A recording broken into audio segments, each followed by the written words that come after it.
Des pibales par dizaines de milliers. Dès 4 heures, ce marailleur d'Andaille est à pied d'œuvre pour conditionner et acheminer plus de 2 tonnes de pibales, soit 6 700 000 individus, à destination de l'Allemagne. Là, je mets de l'oxygène pour le voyage. On est assez pressé par le temps. Parce qu'entre l'emballage et le déversage, il y aura 35 heures. Pêchés de l'Adour jusqu'en Bretagne, ces pibales font l'objet d'un suivi bien précis. À la demande du client, des analyses sont réalisées par des scientifiques. On est monté sur les bateaux des pêcheurs pour voir la qualité sur les bateaux des pêcheurs. Donc on a fait un suivi de mortalité par bateau de pêcheur.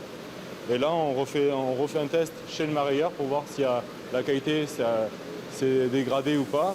Dès demain, ces pibales seront relâchées dans des rivières au sud de Berlin. Comme la France, l'Allemagne mène une ambitieuse campagne de repeuplement. Cette livraison d'une valeur de 500 000 € est la plus importante réalisée par ce marailleur.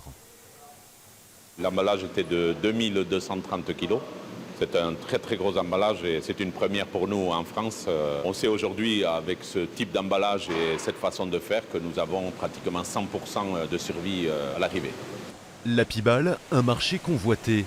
Depuis que l'Union européenne en a interdit l'exportation en 2009, les professionnels doivent faire face à une concurrence illégale. Le braconnage alimente le marché asiatique principalement.